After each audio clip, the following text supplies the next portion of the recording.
Good evening. I'd like to welcome you to the February board meeting of the Board of Trustees, School District 2. Would you please rise for the pledge? I pledge allegiance to the flag of the United States of America and to the republic for which it stands, one nation, under God, indivisible, with liberty and justice for all.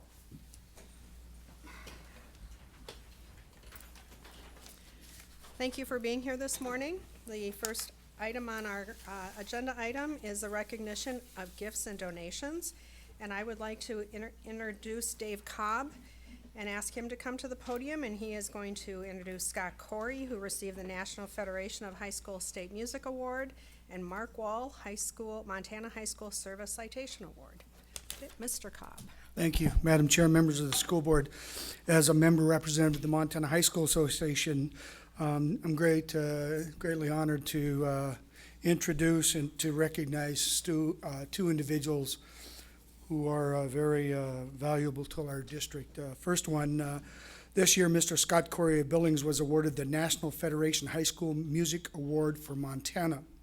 Scott's resume as a music teacher includes elementary through high school education in 3 different Montana school districts spanning over 29 years. His service to music in Montana is invaluable. Scott has chaired, coordinated the District 9 Music Festival and the Eastern State Music Festival for the last 9 years.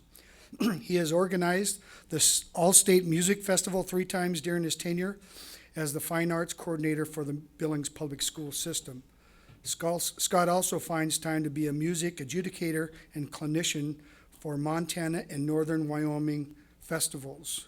Please join me in congratulating Mr. Scott Corey as this year's Montana High School NFHS State Music Award recipient.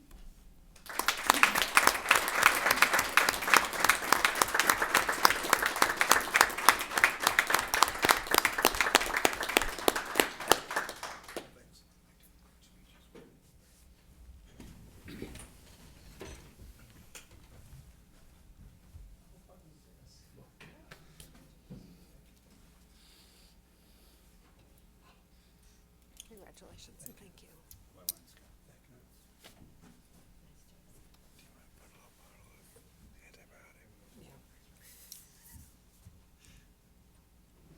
Thank you, Mr. Scott Corey.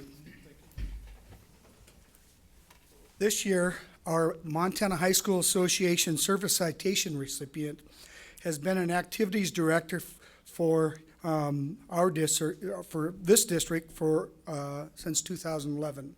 He has managed numerous Montana High School Association state championship events.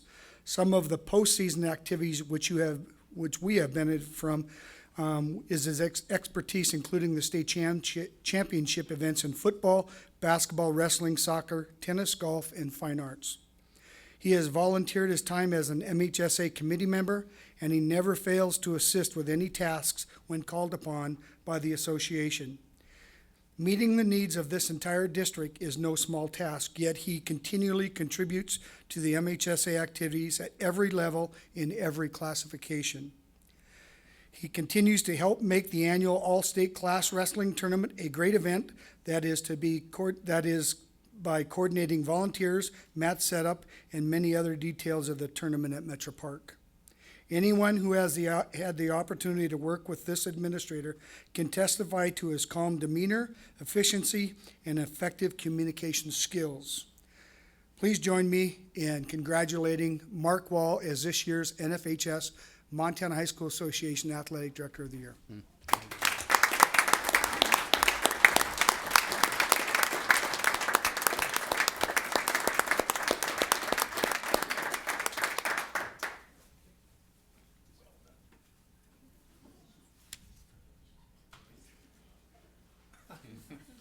job, Mark.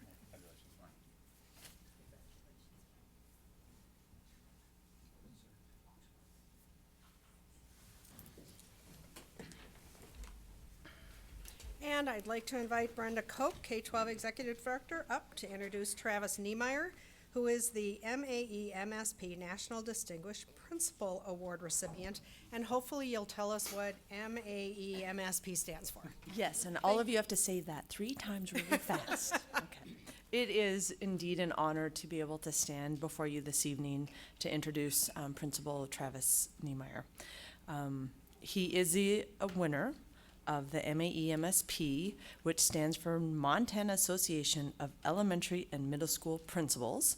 And he is receiving the National Distinguished Principal Award, which is indeed an honor. Each year in the state, one principal is selected as a National Distinguished Principal, and they go on to be recognized at the national level, and Travis is going to have that honor. I don't remember if perhaps the last person who received this award in Billings may have been Darrell Rude when he was a principal at Garfield, and then he actually went on to be the head of SAM, School Administrators of Montana, for many years. I don't believe there was anybody in between for the MAEMSP award. So this is a great honor for Billings Public Schools. If you haven't had a chance to meet Mr. Niemeyer or go to Beartooth School, I encourage you to do that. It is energizing. He is at the door before the students arrive. He is there to greet them. If he's not able to be there in the morning, he has someone else there to greet every student as they walk in. He has a famous green suit with some house character thing on the back. He does flip-flops if you're, for real flip-flops, if you're really good. He can show you all sorts of cool and exciting things that are going on at the school. He has running club, of course, around Clark Academy, but with all of that, he infuses passion in his students, passion in his teachers, and has nothing less but high expectations and a pursuit of excellence in his school. He was hired as a teacher in 2001, and I believe it was at Broadwater. And then he was hired as a principal in 2011 at Newman Elementary, and then was transferred to Beartooth in 2016. It is indeed an honor to present Travis Niemeyer to you.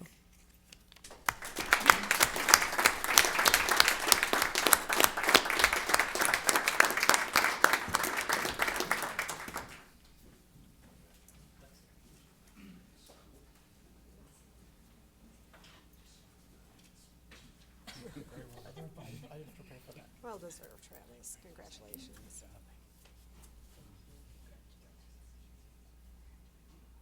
Congratulations, Travis.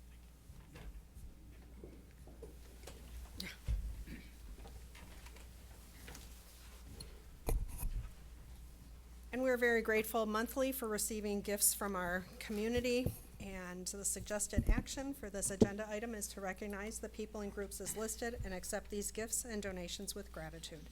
Do I have a motion? So moved. Motion by Joe Raffiani and a second. A second by Jana. Is there any further discussion?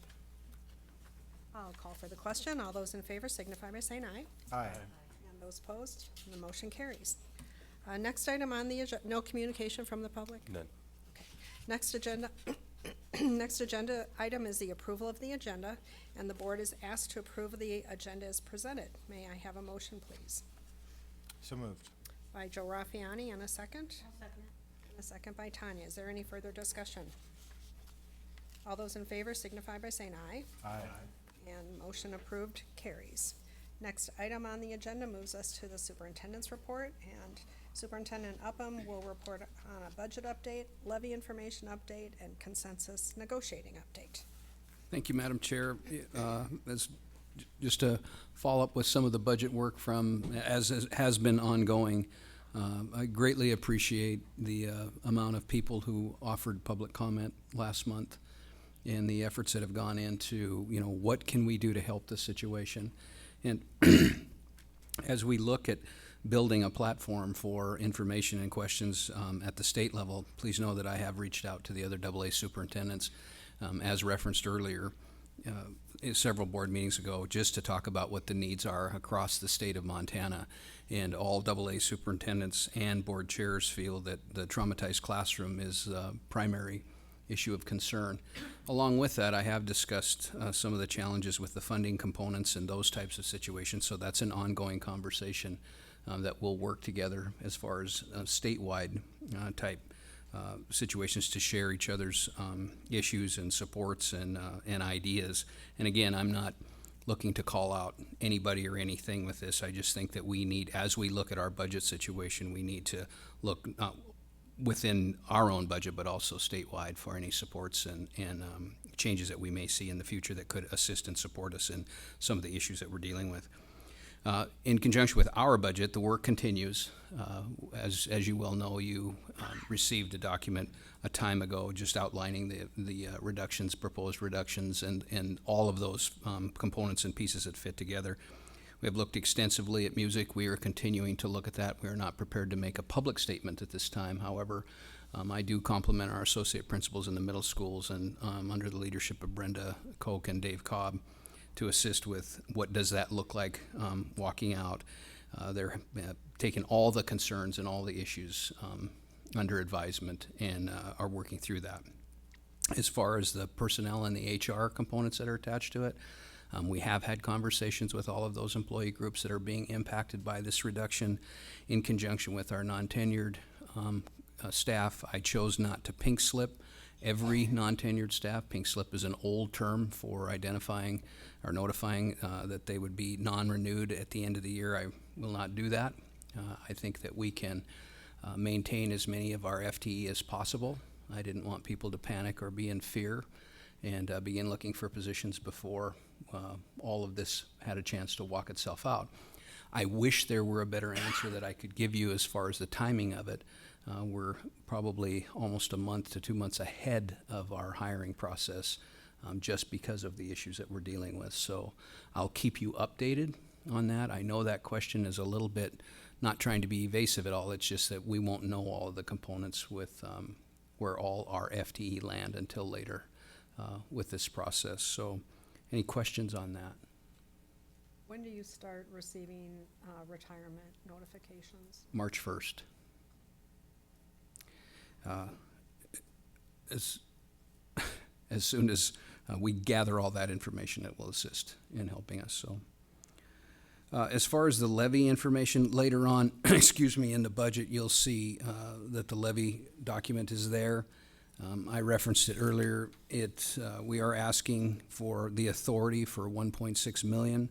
We're eligible this first year for 1.43 million, but looking at our 5-year window, in a couple of years, we could access up to 1.6 million, so I didn't want to leave anything on the table in the case that moving forward in a couple of years or several years that we'd have access for that authority, and it very well could come into that, but right now we are eligible for 1.43, so that levy election is scheduled for Tuesday, May 5th, with ballots to be mailed out on April 17th, which is the document in the agenda.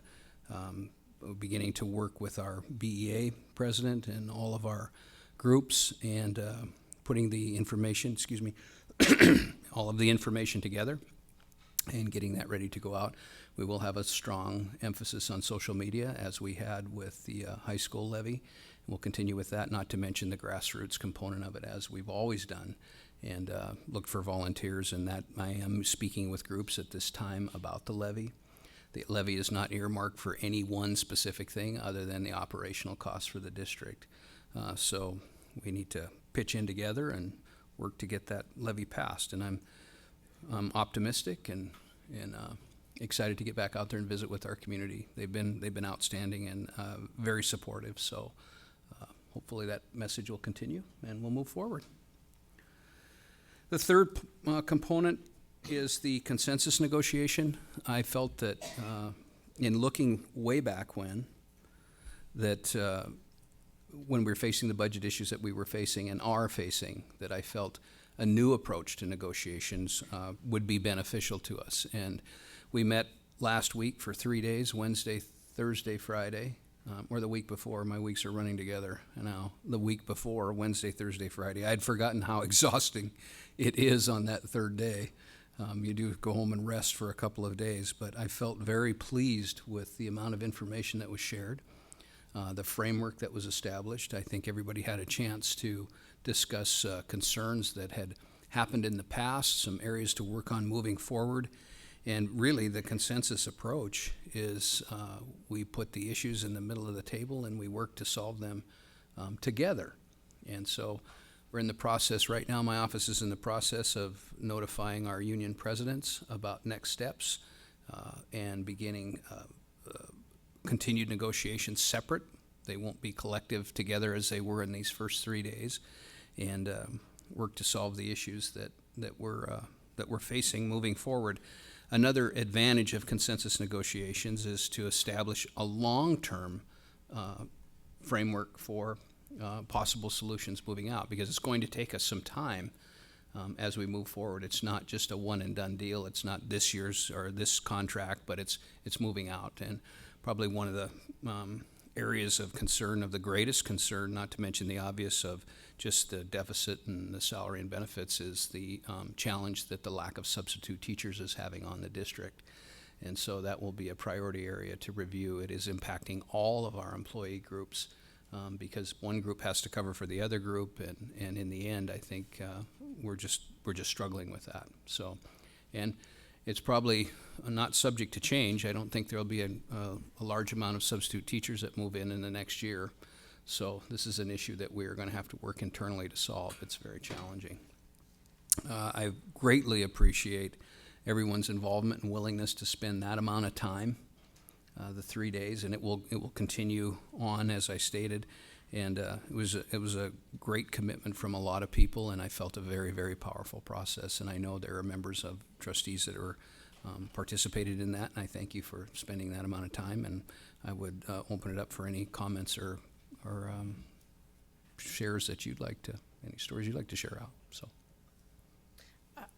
I appreciate the commitment that we had from the union groups that were there. I think we had very open and honest and frank conversations. I ran across best possible outcomes from our workshop as I was getting ready for this evening's meeting, and I'd just like to share them with the board members that were not in attendance, or to remind those that were. Best possible outcomes of the workshop: this is the beginning of a new way. This is the creation of a foundation or new culture. Finding common ground to build a better foundation. We understand each point of view. I like that. We are gaining open communication without fear of rejection and prejudice. We are building trust and relationships. There is ongoing shared decision-making and collaboration. We find solution to issues and building consensus. We leave with solutions/outcomes that are student-centered and staff feel valued and supported. We realize money is not the issue, LOL. We send a positive message to Billings community by working together to educate our community and legislative leaders about the challenges facing BPS. We compromise in ways everyone leaves feeling like a winner, because it is a win-win. I was extremely moved by the honesty and the commitment that we had around the table. I was impressed that every voice was heard, and more so that people listened, and am looking forward to moving forward with this process. Anyone else like to share?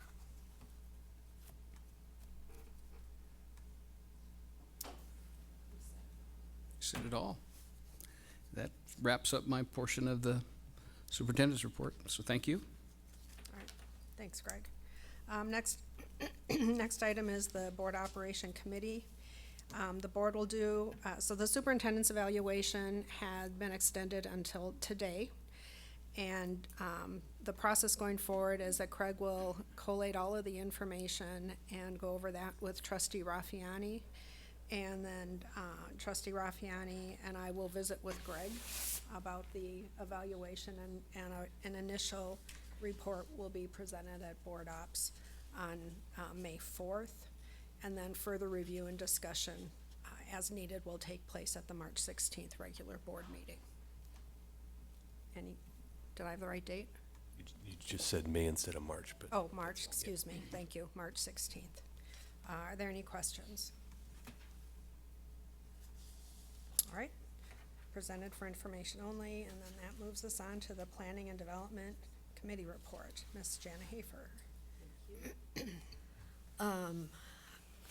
I'll start with the cell tower. We received a letter, perhaps everyone is aware of this. We received a letter from Rocky Mountain College reminding us that our agreement with Rocky does not allow us to proceed with a cell tower agreement. So in order to maintain our positive relationship with Rocky, we felt like that was sort of the answer that we would go with. So does anyone have any questions on that? Okay. The next item on the list is the CTE, and I would have Bo help share. We have some, were you going to share about the Northern Hotels intern? So the Northern Hotel, I got to remember where I updated you last time. I might just start at the beginning. So they have chosen the student. They had 3 students kind of auditioning for an apprenticeship position. They've chosen the student that they would like to put into their line cook apprenticeship program. On Wednesday of this week, from 4 to 5, we are holding what we're calling like a signing event.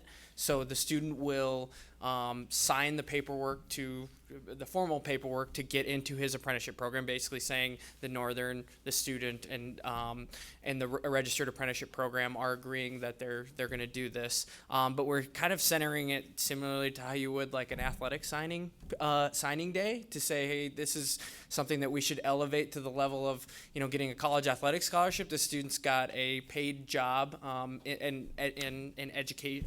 Different form of educational path, but that's kind of the idea behind it. We wanted to celebrate that. So, like I said, from 4 to 5 at the Northern, we will be signing that paperwork.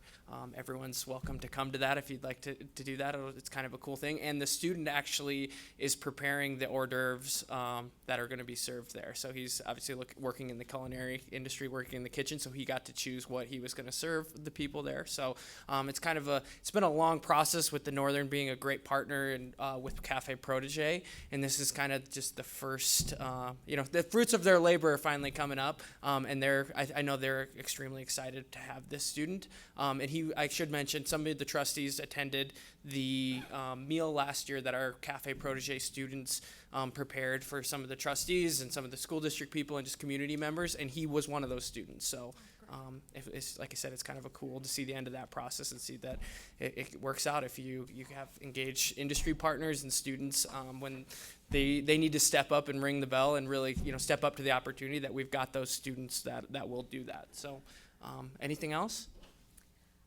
No, but on that one? Okay. yeah, I appreciate you sharing on that. I think that is sort of what we were hoping would come to fruition. So that's Wednesday at the Northern? Yep, Wednesday from 4 to 5 at the Northern, and the signing event is taking place in the lobby, so it should be easy to find. Okay, all right, thank you. I attended the Downtown Billings Partnership meeting. It's the last Friday of the month, and I'll just give you a quick update on that. They are working on refreshing their criteria for TIF grants, and they have some that have been accepted prior to this reworking of their requirements. So they are trying to get those finalized and then roll out the new requirements this Friday. And then they will have to take it to the city council for approval. The Lincoln Center is in the downtown TIF district, so when those guidelines are released, then we can take a look and see if anything would fit our needs. So I'll keep you posted on that. And then the Castle Rock photovoltaic. Could you help us on that, Scott, please? We had sent out the RFP and reviewed it with a committee. There was 4 of us reviewing the committee. On the committee reviewing the RFPs, we had 1 submission, and on a good thing, it was one of our better contractors that we've had do other solar projects at the district too. So it turned out pretty good. The pricing was reviewed by Halting and Cushing Terrell. And everything looked like it was in line, and so we recommend that to Planning and Development, who sent it on to the board. That is just to fill out the grant application. The grant application would be submitted this spring, and hopefully we'd hear back in September, October, whether we were successful or not, and at that point we'd bring it back to the board for approval with the final award amount and all the other specifics with it. Thank you, Scott. So this is just to approve applying for the grant. So you want to take that? So the suggested action is to approve the recommendation to allow On-Site Energy to complete the application for Northwestern Energy USB solar grant to install a 50-kilowatt photovoltaic system at Castle Rock Middle School. If successful with the grant, the final project will be brought to the board for approval to proceed. Is there a motion? So moved. Motion by Joe Raffiani, and a second? Second. By Mike Leo. Is there any further discussion or questions? Seeing none, I'll call for the question. All those in favor signify by saying aye. Aye. And those opposed, and the motion carries. Thank you. Thanks, Scott. So that brings us to the next item, which is the Stakeholder Relation Committee. Michael Leo. Thank you, Madam Chair. We did not have a Stakeholder Relations Committee in the previous period. The next one will be first week in March, as noted, and that is on Wednesday, March 4th at noon in room 213. And the next item on the agenda is Performance and Monitoring Committee report, and Mr. Russ Hall.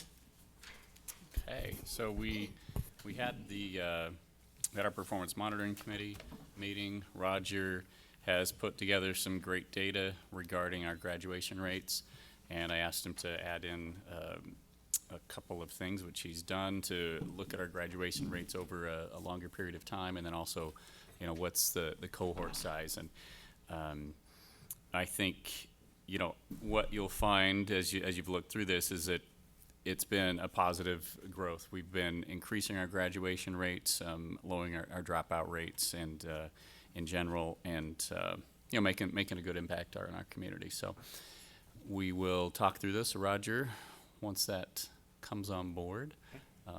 If you would talk us through that and give some of the like we talked about during the committee meeting. What do some of these numbers mean? What are some of the things we can do going forward? Some positives and some things that maybe we as a district could look at. All right, so a couple weeks ago, we did look at our recently released graduation rates from the 2018-19 cohort. And just to refresh everyone's memory on what that cohort is, it's established basically 4 years prior of the students entering as ninth graders. And it's adjusted throughout the way of kids transferring in and out, and finalized by looking at who actually graduates on time in 4 years. And that's where we get our percentage from. And looking at a comparison across the state, our district and our 3 high schools, we were relatively the same as we were previous years, but we had some highlights here. Definitely this year at West High with 89.2%, one of their highest ever. And so, you know, we're pretty little bit below the state average, but so definitely some high points there. And Skyview had just to write about the state average too. A couple other slides here. There's a lot of information and a lot of it's repeated, but just presented in different ways. But this next slide breaks down by different groups that a student might belong in. So American Indian students, whatever kind of subgroups that are established by size, basically. If enough students belong in them, we can report on them. So they have to have a minimum number to show up there. So if you look at West High, it's not that we don't have American Indian students there graduating, they just don't have a large enough sample size to report for privacy reasons. So, but looking at that, there's some areas we definitely need to focus in on and improve. And then besides race or ethnicity, we also have free and reduced lunch, homelessness, and special education are other groups we focus in on. So, just to comment on the special education groups, we have seen some improvement there, relatively speaking, over the last few years. So that's a celebration too. So the next slide we looked at was the 8-year, I guess, was about the amount I could pull to fit here. But looking over the 8-year trend, steady growth, I think is the message here as a district. And you can also look at, we added in the actual number value that belongs in that percentage. So that fluctuates from year to year depending on the student body size, but you know, this particular cohort in 18-19, we had 1,152 students graduate from Billings Public Schools. So not our largest, but one of the larger ones over the last 8 years. And then below that, in the red, you'll see the dropout rate, and that's kind of a snapshot for that 1 year. And remember, the graduation rate's gonna be the cohort that's kind of comprised from the last 4 years, or started 4 years ago and seeing where they ended. So the percentage on the bottom that's in red, it could be freshmen, it could be sophomores, juniors, or seniors. So, and that percentage varies along with the number there. And that's, you know, relative to the student body size. So you're gonna see some larger end numbers, but then smaller percentages, and vice versa sometimes. And then to break that down even further, we took a snapshot here of a report that's provided by the OPI that will show you a little more breakdown of those dropout numbers. So we can see where the students are, what grade levels they're in. And if you look at the top, you know, we had 176 altogether drop out last year. 73 of that 176 were 11th graders, 37 were 10th graders, 13 were 9th graders, and really a part of that's that 16-year-old age rule where they can drop out when they turn 16. So you'll see a lot more happening 11th grade, around there, 10th grade. So, and then it's going to break it down by those subgroups there that are available. So the next few slides are just repeats basically of the same information but broken down by high school. So senior high, you know, we've kind of been up and down a little bit looking at their trends. And I think every graduation class is unique in itself. I think that's some of the stories I hear, that sometimes you just have different groups of kids that have different strengths and weaknesses that contribute to that. Looking ahead to Skyview, again, relatively strong year, I would say. They're not their strongest in the past 8, but a pretty good showing, looking at all their numbers together there. A little concerning would be their dropout rate went up to above 5%, so at 40 students there. But looking at the previous year, 43 students was only less than 3%. So you really got to factor in how many students are we pulling those 40 out of or 43 out of. So it's going to affect that percentage. So. Like that's interesting on Skyview, right? The dropout rate was the highest last year, but that was the second lowest number, Right. second fewest number of kids that dropped out of school. Yes. So I have a couple questions. A couple things that, as I was looking through here, concern me, particularly the homeless. We're not done yet with, Oh, I'm sorry, I can wait. oh, it's okay. Oh, I thought you meant about Skyview. Oh, no, I was in general. Okay. I can wait. We'll wait just a couple minutes. I was just jumping Okay. right in. Well, I'll jump to West then and just show, I guess, our larger celebration here in the report. 89.2%, that's their highest in the last 8 years we've had. So certainly a lot of hard work to make that happen. And a pretty low dropout rate as well, so 42 students, less than 3%, so. I think we'll take questions real quick about graduation dropout, and then we'll go into our remediation. It happens when you pause. You take a long pause, and I think you're ready.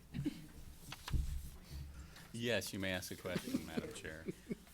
Okay, so a couple questions. Sure. You have disaggregated the data, and two of them that you look at are the economically disadvantaged students and the homeless students. Do those overlap, or how did you disaggregate those? That's all comes from the state, so they need to be identified homeless by, Brenda, help me out here. We have our homeless liaison, but I'm not sure exactly the process of how that all happens. Yeah, if they fall under the McKinley-Vento Act, and Sue Runkle is our homeless liaison, she helps us identify them correctly. They potentially could be in both categories, but what we do find when we look at our free and reduced numbers at senior high, it's not a true representation of the schools that feed into senior high. So what we do know as students get older, that those forms for free and reduced lunch are not filled out, so it's not entirely an accurate representation, and the economically disadvantaged students are identified through free and reduced numbers. Does that make sense? It does. So I was looking at the homeless students, and it looks like we have about 100 that have been identified as homeless in the high schools, and the dropout rate is lower than the state average. Is that a factor of the numbers that we have at our district as opposed to the numbers that they have in other districts in this? Have you looked at that at the other AA's? I haven't looked at this breakdown at the other double A's yet, but Okay, I'm just curious if Yeah, the but larger looking at- districts are experiencing more dropout rate with their homeless population. So, Madam Chair, one of the things that Sue Runkle sent, I want to say 3 weeks ago perhaps, that as a state, a celebration would be, not that we have homeless students, but that we're doing a better job as districts within the entire state of providing services so our homeless students have a better chance of being successful. So we have one of the state saw one of the highest graduation rates with our homeless students that they've seen in the past, which is a fine tribute to the work that the schools and the communities are providing for their homeless students. So with the resources provided through our homeless grant, and then the fact that many of our homeless students also attend Title I schools, so we can provide additional supports and services for them, are serving them so that they can be successful and graduate. So, are we seeing an increase in our graduation? Our homeless kids, according to the data that you presented, statewide it's about 66%, and we're at about a 58% graduation rate across our district. Has that increased then with the additional services and support that is being provided to the homeless? I didn't compare it to the last 5 years. We certainly could to see how we're doing with our homeless students. We certainly in Billings have the largest population of homeless students in the state, but certainly we can look at that to see how we're stacking up longitudinally, and then again we can look at it through AA lens.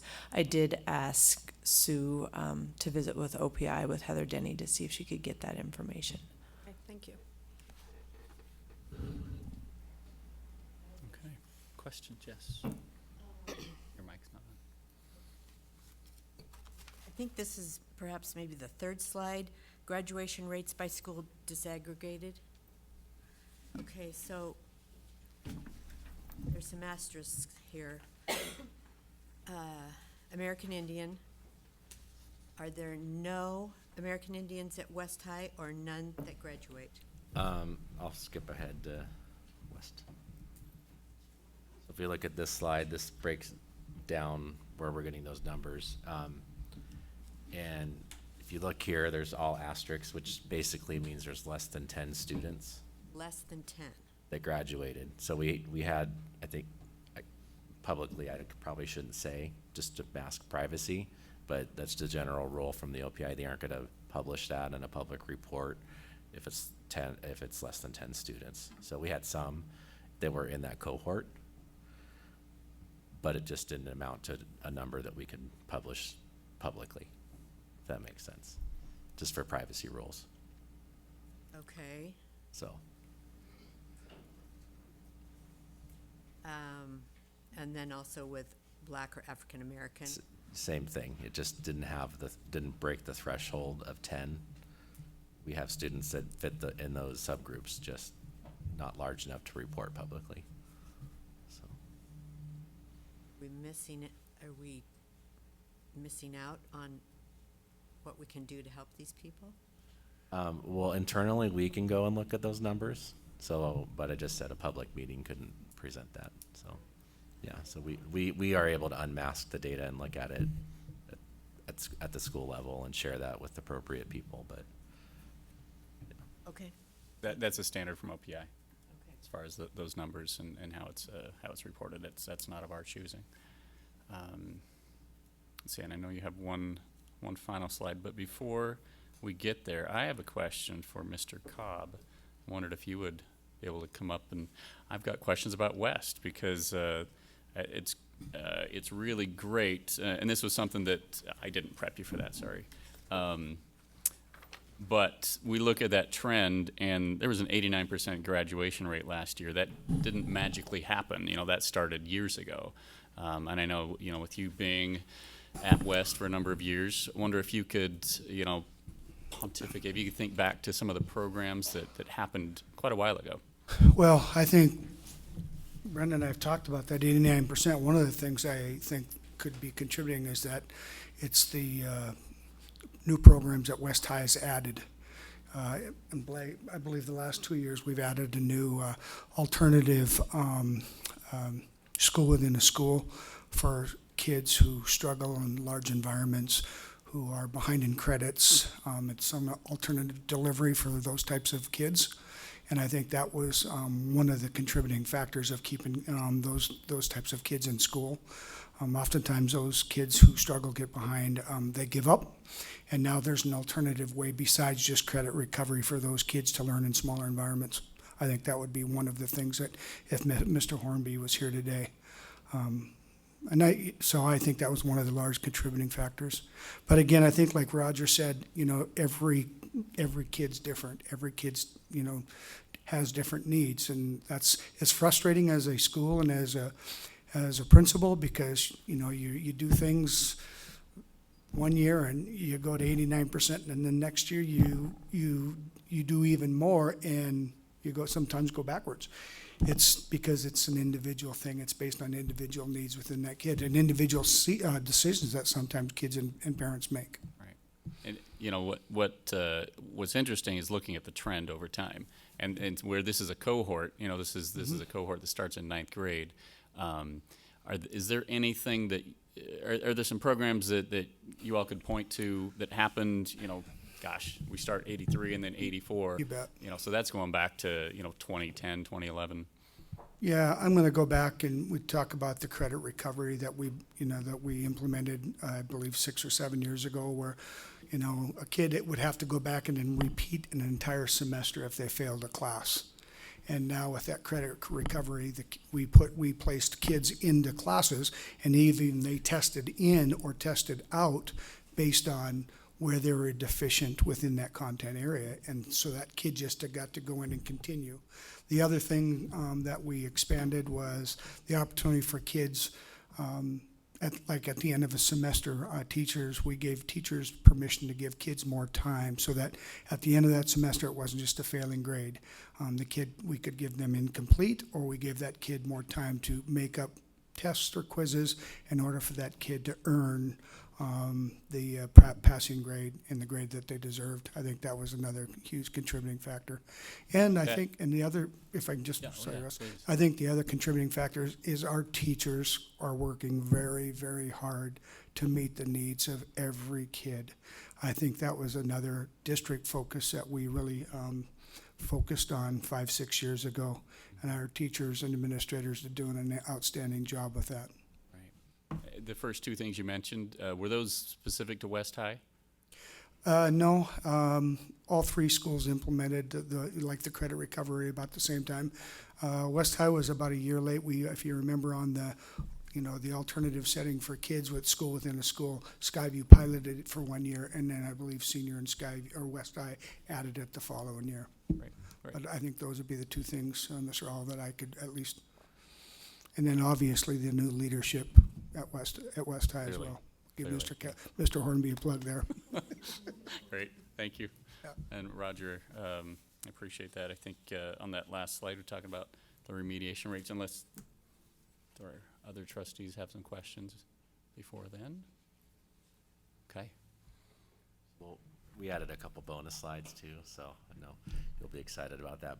And then Brenda will be here to kind of talk about it a little bit more, a couple more things. But our last slide that I have in your packet is the remediation rates, and I was actually on Friday afternoon able to grab the last year's cohort information, but it was after the packet got published, so we'll update that in the minutes certainly. But I guess the story to take away is that it's pretty similar to what we've seen the last 3 years in a trend. We saw a pretty large drop in the percentage of students who needed remedial courses in writing or math in the Montana University system over the past 3 years. And we sat down in our meeting and discussed the why behind that. And there's probably a lot of contributing factors, but and Brenda's going to chime in here in a minute, but part of it's our dual enrollment numbers growing. It's certainly contributed to that. And this is a slide that I updated from, I think it was our August or September meeting, where we looked at the number of enrollments in dual enrollment. Because if a student's taking college writing or college algebra and passing it as a high school student, they aren't needing to go into a remediation course as a freshman. So we know they're going right into the next level. So they're taking themselves out of the potential to be in remediation by completing it in high school. And the more students we get there, they're going to be better prepared. So, and then in AP as well, so students can take an AP course, and if they pass the exam, they could earn college credit for it. But also we know taking these more rigorous courses better prepares our students. Even if they don't pass that exam, they're going to probably place into a better class or whatever kind of testing that's involved with initial college freshman placement. They're going to do better on it. great. I love that slide. The remediation rates dropped But there's massively. So, and then I think Brenda was going to comment a little bit on. I like the ski jump Some more of the slope. That's a why. good slope. So, what I've learned from this, Greta, how long have we been having small committee meetings? 8 years, 9 years? About that. So I think I've missed 2 meetings in all of that time, and the 1 meeting I missed on performance monitoring, I'm now sitting before you talking. So I've learned a good lesson. Don't ever miss those committee meetings. But really, when we started looking at this, it was hard to quantify any one specific thing that we have done as a district. I think it's collectively a multitude of things that I would kind of like to highlight, some of which Mr. Cobb was already able to talk about, but just take a quick little memory trip of all of the things that we've implemented the last 10 years. And it is 10 years in the making. And I would like to start with acknowledging and giving credit to the administrators and the teachers. Because a program or an initiative or a strategy is only a program, an initiative, or a strategy. Without the administration and the teachers, the staff, all staff, making that work and implementing it, looking at the data, fine-tuning it, refining, it's nothing. And so all of the credit goes to those folks who've been working hard on that. With our dual credit, to start off with that, Roger, if you want to flip back to that slide, this is pretty remarkable, and Scott McCullough and I were on the ground with this in actually 2013 meeting with folks from MSUB. It was very exciting, and Scott, thank you for being instrumental in helping this get off the ground. And we started in 2014 with 5 courses, and we had 71 students enrolled. And then you can see by 2018-19, we have 25 courses with over 1,000 students enrolled. So that's pretty remarkable. And we're very grateful for their partnerships with our colleges and with the teachers who have gone to get the additional certification, and then for the students to take the initiative to take those courses. With the AP, another great telling slide. Back in 2014 and 15, we had 7 courses with 660 students and 258 students taking exams with a pass rate of 55%. By 2018, we now have 12 courses with over 1,200 students, so we've doubled the number of students taking AP courses, 530 students taking exams, and our pass rate has increased to 65%. So I think those two things really help tell the story of our students being more successful in college. I think another point is to highlight Project Lead the Way with the pre-engineering and health sciences at the Career Center, and how that's opened the door for our students to pursue additional training, especially in those areas in our colleges. Then as far as just the whole graduation rates and the big picture, just to take a step back in time, we started back in 2011 with Graduation Matters, and it became a community effort with the United Way leading the community engagement and support, with Carol Burton and Kristen Lundgren forging that, and Bill Underreiner, who became the chair of that committee. While it's no longer an official program with the OPI, we still have a strong partnership, really now focusing on attendance and the mentoring program at the elementary and middle schools, and Amity Burkhart leads the way with that, and we're very grateful. So while it doesn't have the big splash that it used to, there's still a lot of underlying work that contributes to our improvement in the scores that we're seeing. Credit recovery, Dave talked about. Back in 2013, one of the first credit recovery programs we moved was we had an old evening high school model that was housed in adult education. And at the time, the adult education director asked me if our department would be interested in taking that on instead of they just had packets that they were working on at night was all it was, and it wasn't aligned with any standards or curriculum. And so we changed the whole structure of that. We moved it to starting right after school, hosted on site at schools using GradPoint that was aligned to standards, and we saw an increase in student achievement. At that point, we recognized that we needed to change our summer school structure. So we had a massive undertaking of that as well, and through that we brought together district representation of a district credit recovery committee to bring consistency, establish content proficiency in critical concepts, create a better understanding of the point of credit recovery and what that means for students moving on to the next level. And then in 2015, the high schools decided to just take on what used to be evening high school and offering credit recovery during the day and an extra section after school. So certainly that has impacted the outcomes. In 2013, we established one of the first high-set options programs in the state. It is housed at the Career Center, and we became the model program for the state. Over its time, we have an 87% graduation rate from that program for our students who qualify for that. We've had transitions, which historically had been housed at the Lincoln Center, and it's for students who are needing just a different type of learning environment, typically a half a day within a small learning environment, and then the rest of their day it was back in the homeschool.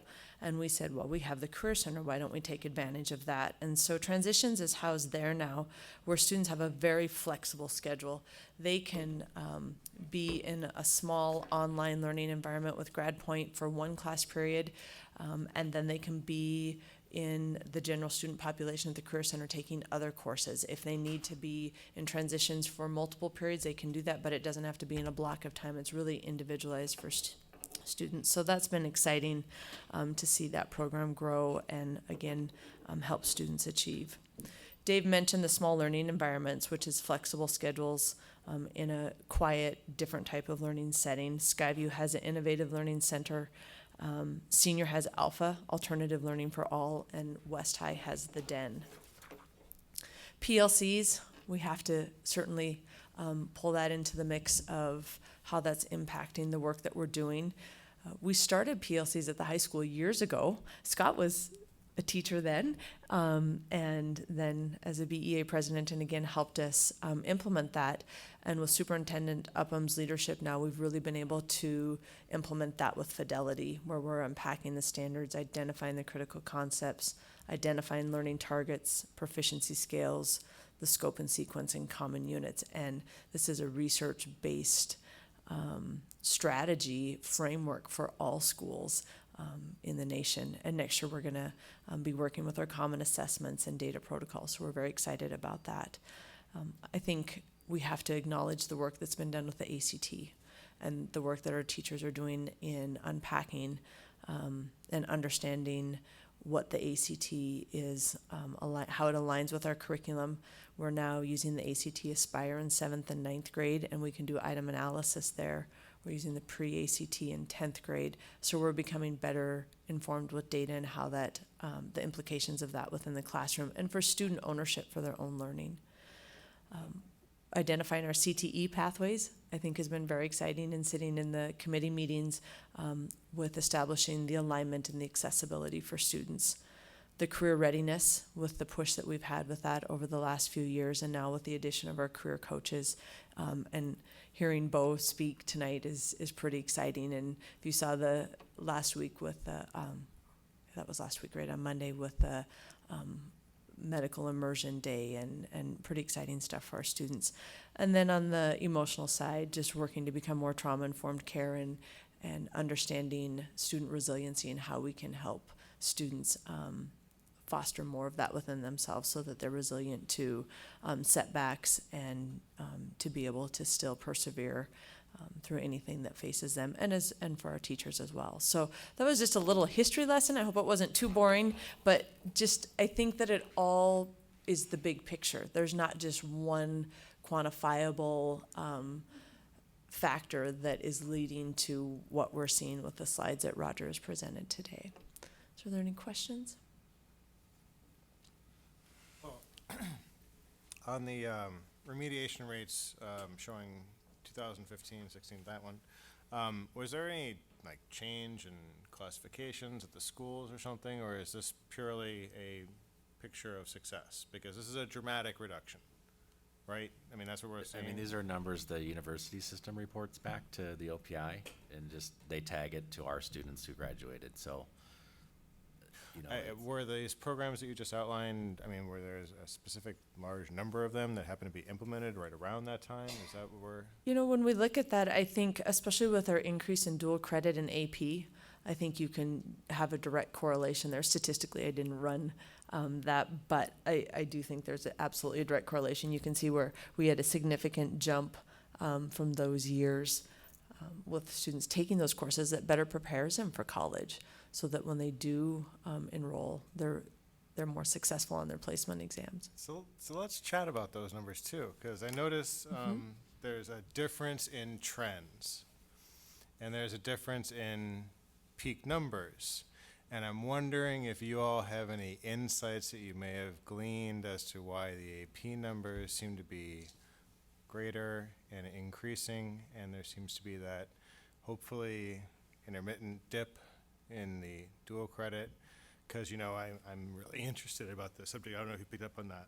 We actually, Roger and I talked about that today a little bit. Roger, you yeah, can I mean, share your just thoughts first. my thoughts, and I haven't proved this in any one way or another, but I think we're kind of hitting a saturation point with the amount of students we could schedule into dual enrollment courses and how many we can offer, because that's dependent on our teacher certification.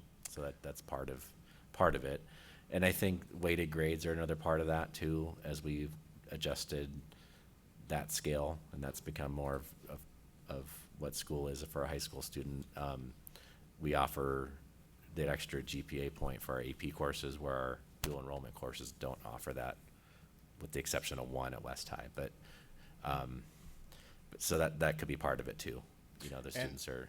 I may have approved the policy, but I don't remember what was the logic behind the policy of offering that weighted on the AP but not the dual credit. So the logic was about the rigor established in that. And so we'd started a rigorous curriculum committee that was going to attempt to try to tackle that very question of, are there dual credit courses that should be examined and perhaps are as rigorous as an AP course? And should those courses count as a weighted grade? We hit some roadblocks in there, and interestingly enough, Dr. Ocheski has graciously accepted the challenge, and tomorrow is the first rigorous curriculum committee meeting, the resurgence of it. And so we're going to be tackling that very issue again, and we may see a change in the dual enrollment. After that, we may not. We'll just have to work through that. So assuming we might overcome that obstacle, the only remaining obstacle to increasing enrollment in dual credit courses would be, say, the requirements of qualifying to teach a dual credit course, and that limits the number of people we have that qualify for that. Is that correct? That's one of them. Cost is also potentially an issue. So the dual enrollment fees through Montana State University Billings and City College have been waived for the past few years. Moving forward, we're just going to have the first 2 courses at no cost to our students. So that could impact a little bit, but largely it's which of our teachers meet the requirements for the university system. So Have we, are we looking at any other potential revenue sources to help offset the loss of those, or the increase in those costs? yeah, we are. So there is potentially some financial assistance for students to qualify through OCHI. I think they're having some funds put aside for that, but also with the MSUB Foundation and our education foundation here, we're in talks about what we can do to help support the reduced tuition rate that a student may have to pay if they can't afford that. So that's Krista we're working on and that. Bill Kennedy and Right. those folks. Okay, so I can bug Bill. Got it. All right. Yeah, he's working on it. So I'll make sure. Do we know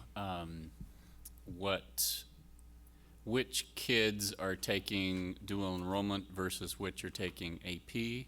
Are there are some taking both, or is it primarily those that take dual credit, those that take AP take AP? Have we looked at that?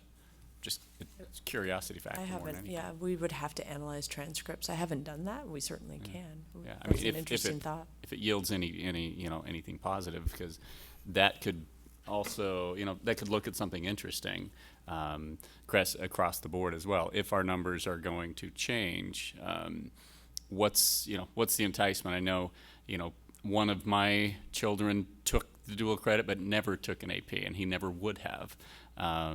And then, another is probably going to go the AP route all the way because it impacts, the weighted GPA, or the dual credit doesn't. But anyway, yeah, just Russ? something interesting to look at. Yes, Mike. On that dual enrollment, do we have numbers of how many of each of those kids for the last few years that were in a dual enrollment course enrolled in the Montana University system?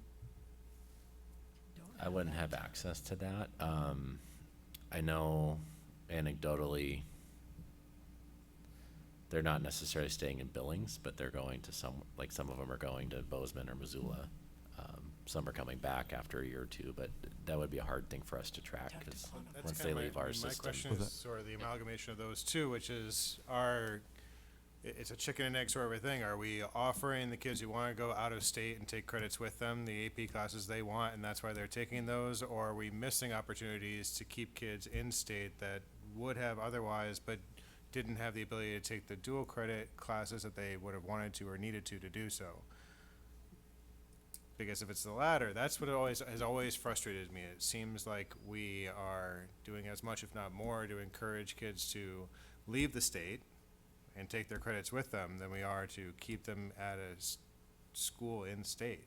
But on the other side of that, I would argue that the AP credit, if you get a 3 on the exam, they can go to MSU Billings and get college writing credit, or American history or whatever it is. So. And the those fact credits go work that too, we've, so. Added 25 courses dual credit courses in comparison to the number of AP courses. We've added more dual credit courses than AP courses.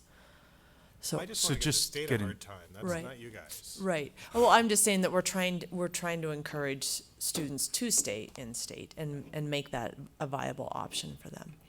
So on the enrollment in Montana University system, so all those dual enrollment credits are good anywhere in the state of Montana, Right. right? University, okay.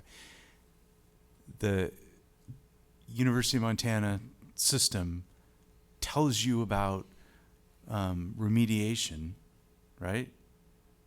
Can't we glean from that the numbers of our kids that are actually going into the system and somehow compare that? I mean, it We just would- seems like the big argument that we need to make is to connect university enrollment with dual enrollment, right? To But- justify it to the university system to help support and expand it. And So I think can we do that? The Office of Commissioner of Higher Ed and other folks are looking at that, and I think through the pilot program, that it's not a pilot program anymore, but the 1-2 free program. That was kind of one of the motivations, was to say, let's get kids interested in college so they are thinking about it, for especially students who weren't going to go to college. But what they found out, I think, from what I've heard, is that the kids that were taking these dual enrollment courses were already kids going to college anyway. So we're trying to dive into that a little deeper and say, what can we do to get actually kids to come to our campuses that wouldn't have done it before? And then also MSU Billings has a little more stake in it. How could we actually get them in Billings, because they want our students to enroll with them. So that's another issue we kind of are working together on, building a 1+3 program and some of those sorts of things within the education pathway, and kind of starting there to see how we can, buffer that up a little bit. So, Scott? I'm really glad that there are opportunities for those kids to do dual enrollment in AP, but I'm hoping that it trends in the future more towards CTE, and we actually do see a reduction in the number of folks that are involved in that pathway, because a lot of those kids get a couple of credits, and when they get in the college environment, they're still not ready for that. Look at the dropout rates at the college in the first year. So I'm hoping that our efforts in CTE will bring them starker reality to those kids, and we may see those numbers drop, and I'm okay with that. So.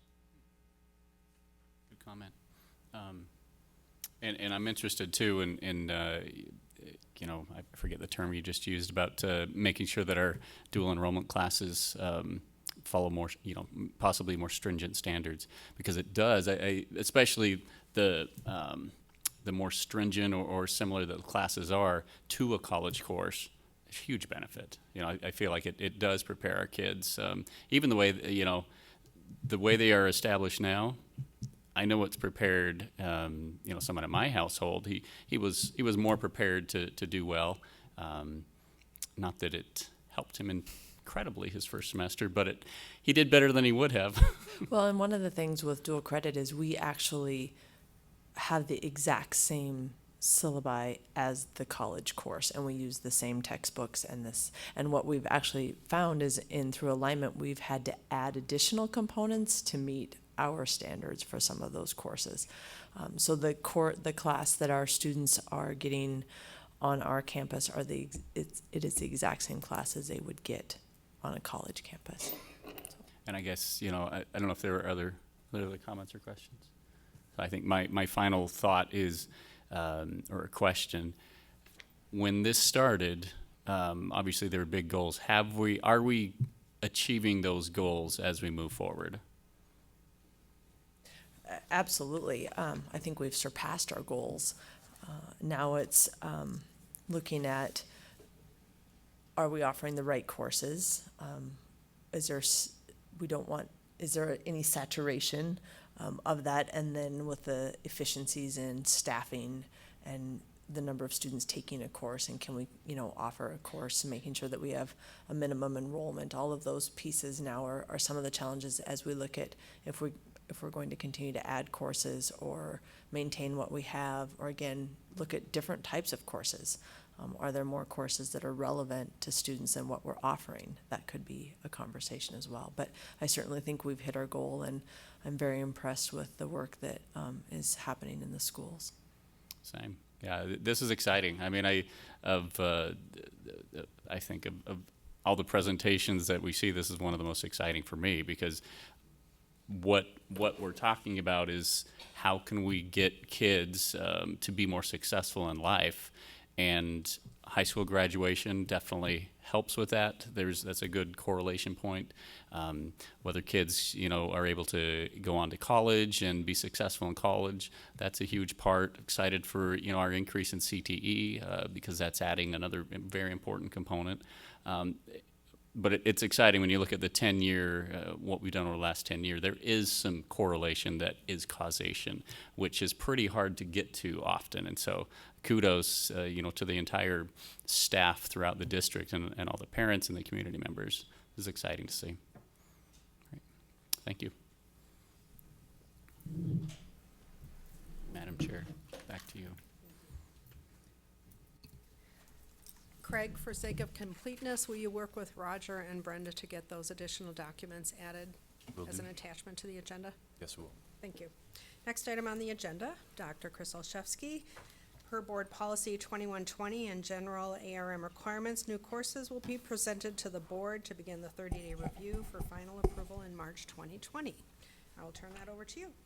Madam Chair, members of the board, on behalf of Superintendent Upham, we are presenting tonight the first read for the workplace experience credit. So again, this has been coming, and I know I've talked to a few of you related to the CTE credits, and if we go back last 18 months as through the Planning and Development Committee, as we've presented over the last year, the multiple career pathways.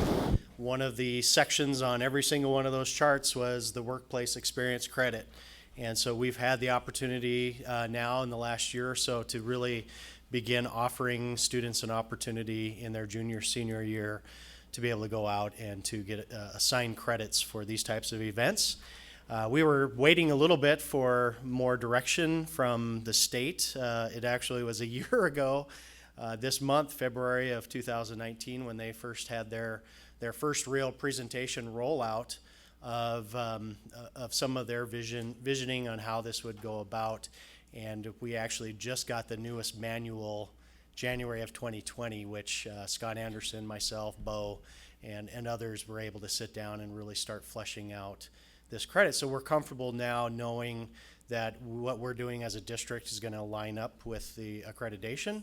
And so we are bringing it forward for the first review. And as you can see from there, a couple of the attachments, I'm not sure why there was a double, it was a mistake. There's a double attachment on there with the career ladder from OPI. There's two documents on there if you'll take a look. One of them is the step ladder, the 4 steps, and it falls right in line with Superintendent Upham, who over the last year and a half has been consistently talking about the vision with middle school and the first 2 years of high school, 9th and 10th grade, being that exploration and awareness. And then later on, as you get into junior, senior year, and then into a 2-year or 4-year situation or a post-secondary situation, that's the preparation and training.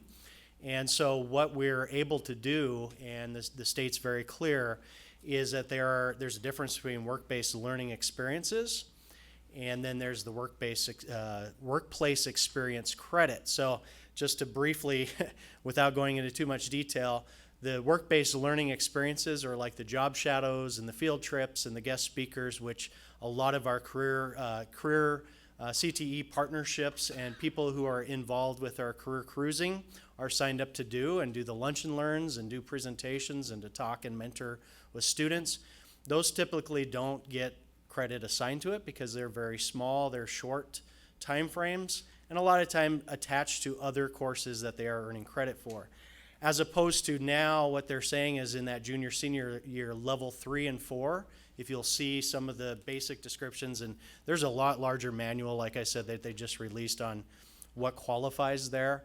Now those upper level experiences, if they garner enough hours, a minimum of 80 to 90 hours, with the majority of it in a workplace situation, we can assign them credit. But what we put in that description, as you can see, are the three requirements, the prerequisite requirements or qualifications. We need the interested student with the desire to be in the workplace. We need a qualified teacher who's got the proper licensure. And then we need the professional business partner to come forward and say, paid or unpaid, we're going to give them the opportunity. So this is really exciting. It's really we're starting to see these things come together, and so right away we want to be able to start scheduling students into this and to be able to provide them an opportunity to earn that credit.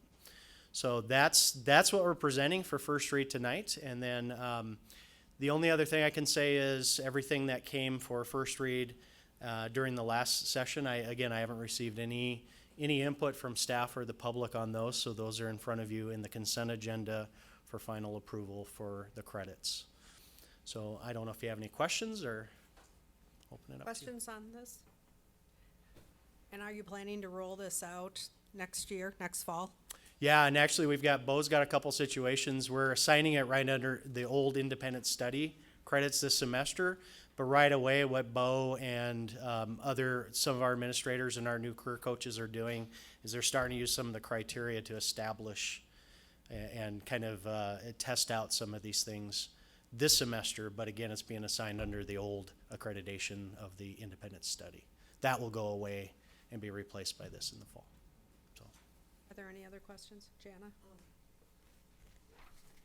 Don't we have one that's sort of in the works right now with the Billings Studio Theater? Yes. So, Bo and Principal Scott Anderson, as well as Russ Welks from Career Center, they have a student who is in a situation, and they will be able to use their graphic arts background in those courses to be able to apply that to a work position now and be able to earn this credit this semester. And the same thing with the students who are going through the internships at, say, the Northern situation. Again, what we've been doing is kind of put that under an independent study credit. And so those type of situations will morph into this a little bit more. I mean, what they're doing for that internship is much more than independent study, so. He has, the student at the Billings Studio Theater has specific tasks that he has to accomplish. I think like business cards or marketing materials, and so that was specified so he knows what is expected of him, and then he will get graded by his teacher. Mm-hmm. He will get graded by his employer, and then he will self-evaluate, correct? That is correct. So there's a learning contract which exactly spells out the various pieces of this with some actual rubrics that they've agreed upon and some levels, in the different criteria, if it's 1 through 4, how did this student respond to feedback on the business cards, okay? So it maybe didn't hit the mark, but then the employer comes back and says, we'd like to see these changes. How does that student respond to that with the soft skills? And then there's specific things the teacher is looking for when it comes to the specific skills that the student learned in the earlier graphic arts pathways that the teacher knows. The student should know these things. Let's see how well they applied it now. So it's pretty cool stuff. Anyone else? Thank you. Thank you. That moves us on to budget updates, and Craig will visit with us about the updated financial reports for the elementary and high school general funds, and there's file attached. Update on finalizing and closing the $8.4 million elementary bond issuance on February 4th, and the February 4th, 2020 spring enrollment count. Thank you, Madam Chair. So the first bullet here, the updated financial reports for the general funds. So this is the new view that we rolled out last month, and so this has now been updated to include January actuals. So I'm calling this a 7+5 report. Really, that's 7 months of actuals plus 5 months of forecast get you to your expectation at the end. I see in the last column there, I didn't update my header. It should be 7+5 forecast instead of 6+6. But the idea here, there wasn't much activity in January that would cause us to veer off of the initial estimates we put out. So again, looking at somewhere rounded around a $3.4 million deficit in the elementary general fund and somewhere around a $400,000 surplus in the high school general fund. Any questions on the financial reports? Joe? Two questions. One, why is June forecast for this year double June forecast? Or sorry, never mind, I'm misspeaking. Rather, how does your FY '20 forecast for the elementary general fund now really compare to what you had been predicting earlier? Yeah, initially, yeah, and I fine-tuned that a bit heading into the consensus negotiation process, but went back and really stripped everything out and looked if we had kept everything status quo, around May, June of last year, heading into the summertime, we were on a trajectory for a $4.5 million deficit at that point. So the 1.3 or 1.2 reduction is not because you stink at math, but because Greg took steps to, with everyone's help, to begin ameliorating the problem you had identified. Correct, yeah. Thanks. Any additional questions on that financial report? Okay, next. So the second here, just closing the final issuance from the 2013 elementary bond ballot measure. There was 8.4 million in bonds remaining to be issued. Those were sold in full back on January 22nd. I gave an update on that at the January 27th board meeting, and really that board meeting fell in between the sale and the actual closing of that issuance. And the closing actually took place on February 4th. We signed all the closing documents and received a wire transfer that day. So on February 4th, we had the full allotment of those bonds and the issuance in hand. Any questions on that? Is there any change in the rate we received? Nope, still AA minus. Yep. Okay. And then lastly here on the spring enrollment count, so that took place on February 4th. I'll just throw some numbers out here for folks. So in the fall, our total student count back in the fall, in early October, was 17,030 students. Our spring count from February 4th was 16,812 students, for a decrease of about 218 students. Just to throw some district-specific numbers out there. So for K through 8, our elementary district, from a fall count of 11,554 to a spring count of 11,526, for a drop of 28 students. And in high school, from a fall count of 5,476 to now 5,286, for a drop of 190 students. And one report I hoped I'd have in hand leading into this meeting is what we call the entry-exit reports, which gives some indicators of what those student transfers and decreased numbers represent in terms of the reason why. But that report is still in the process of being completed. So I'll probably send out some of that detail in email form to the trustees once I have it, just to give some context. Any question on the spring enrollment count? Would you go ahead and add that data to the agenda, Will just do. as an attachment? Yep. Thank you. Any other questions?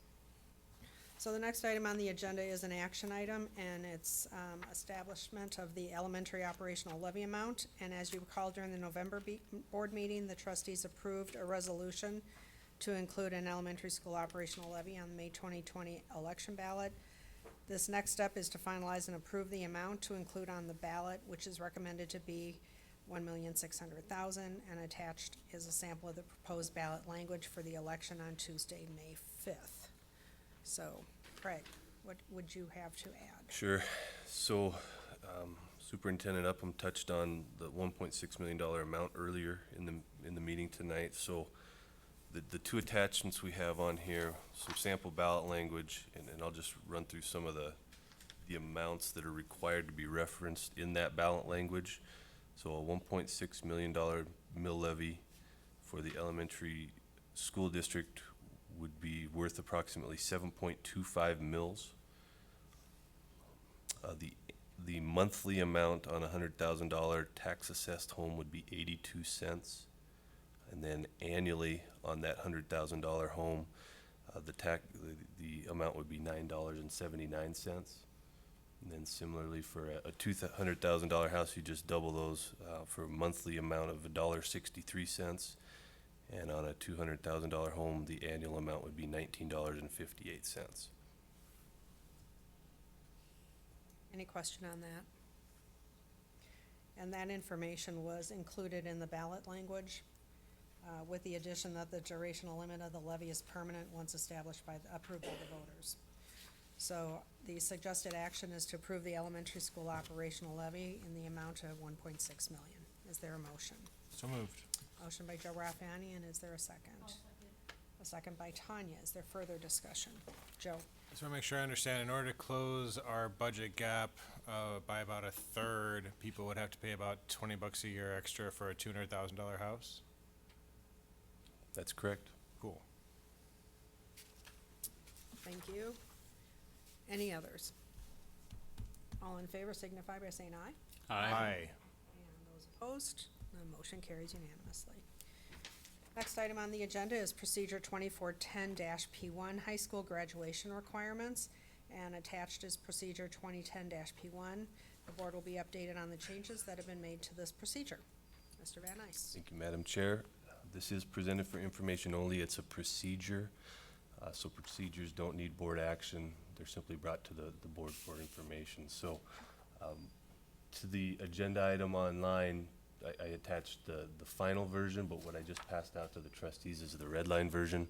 The red line version's relevant. It just shows the changes we made. But the idea here was we wanted to make a couple changes in terms of credits that need to be earned in a couple of these areas, as well as just improve the overall structure of the procedure itself.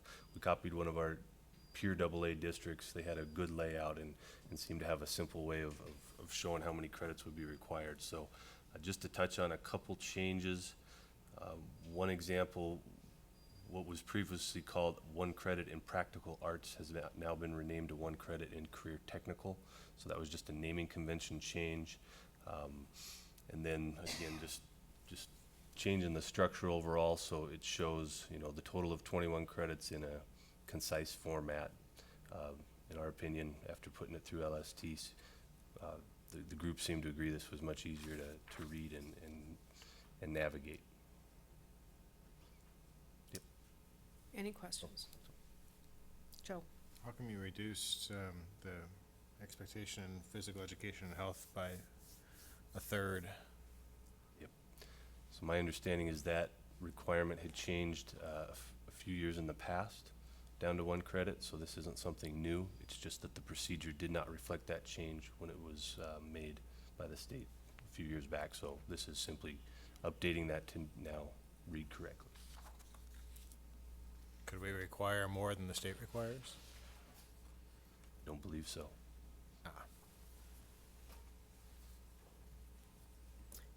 Anyone else? That was presented for information only. Thank you, Craig.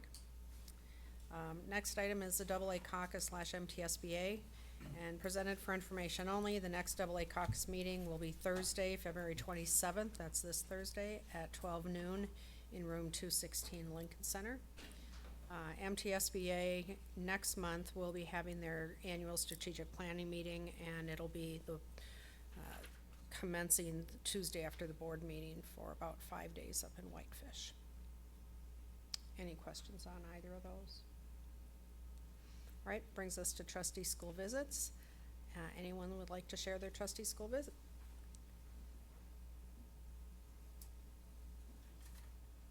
Well, Miss Jana Hafer, you've got your little piece of paper with you. Tanya and I went to Orchard, Ooh, I think that's one of her favorite schools. met with Principal Dustin Gogler. Okay. Orchard has about 315 students, but that number changes very frequently. Next week it could be higher, and the next week after that it could be lower again. It just, nevertheless, he said that they have about a 96% attendance. So that's pretty good. One other thing that they have implemented that he was showing us is they have a 1, 2, 3 program. That's what yeah, is that what it's called? So every day, every student, just sort of on the side, can give a 1, 2, or 3 as to how they're doing that day. 1, they're doing okay. 2, so. 3, they're really not so good. So, and then the teacher will put that in a spreadsheet. And so if a student's having a 3-day, somebody is gonna make sure they check in with that student. See how they're doing, you know, they need to have a talk or just see what the issue might be. Might be something small, might be something big. But they feel like that has really been helpful to identify those kids that might just, you know, clam up and stew about it, but not share. But if somebody reaches out to them and says, you know, how you doing? Then they might open up and they can help them that way. Another thing that I sensed is that there is a real concern about the loss of the assistant principal at Orchard because they have significant trauma at that school. And they worried about losing any ground that they have accomplished on their academic achievement.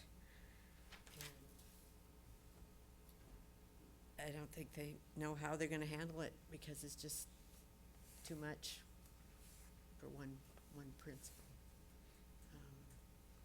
Not sure if there's an answer to that or not, but they are really concerned. So, do you have anything to add on that? All I know is Principal Gogler is really concerned, and I know the teachers are too. And, you know, I'm sure the students are gonna be affected. But the school has gone in an upward in education, and I feel if you get rid of the assistant principal, it's gonna go back down in a spiral. And it's gonna go slowly, it's gonna go fast. 'Cause it helps having that second person there where Dustin could be, Mr. Gogler could handle one situation and Miss Susie can handle the other situation. It's like what Mr. Gogler said. It's a dual, but I'm not sure what you're trying to say, but they're working together. Yeah, they weren't the only ones concerned. The other elementary principals had brought forward concerns when we had mentioned that. And we are looking at alternative ways to support the building. We do have to realize that we have other elementary schools that are having those level of challenges also. And so looking at a uniform component to get additional resources to those students in those buildings is imperative. But again, it comes down to, and I'm not a person that likes to use but very often, the reality of the budget is the budget, and it can't be the same. There are going to be challenges with this. Now, are we going to need to adjust? If we recognize and see some drastic issues, absolutely we will. And so that means that in a tiered approach, that could have those impacts. But I want to speak frankly and honestly, that we are looking at some options in the district that would be able to put some administrative support back in that building. Not in its current form, but we recognize that, and we are listening. I am listening. This is a challenge that we're up against. So we'll continue to work with that and monitor it very closely. There are just some significant challenges with it. Thanks, Greg. Thanks, ladies. Anyone else? Mr. McCullough. I would like to thank the teachers at Poly. Usually at lunch, you're not comfortable when somebody comes and plants themselves right down at your lunch table when you're eating. And they made me feel welcome even though I did that thing. And I wanted to congratulate Trustee Leo on his explanation of the budget challenges for that group of teachers, because I sensed they were feeling not relieved, but at least they were beginning to understand in a different way what we were facing as a district. So I think that was very beneficial. So thank you. Thank you. Anyone else? Brian was unable to be with us this evening. He's recuperating. He did attend Newman with Principal Joe Walsh and had a really wonderful visit. He would like to speak to it next month when he's back. So just wanted to make sure that Principal Walsh knew that it was very much appreciated. All right, and that brings us to the consent agenda, which is used to conserve time, contains items of routine nature, which do not normally require deliberation. The items will be accepted and approved in one action. And the suggested action is to approve and accept the items within the consent agenda without objection to recommended action. Is there a motion? So moved. A motion by Russ, and a second?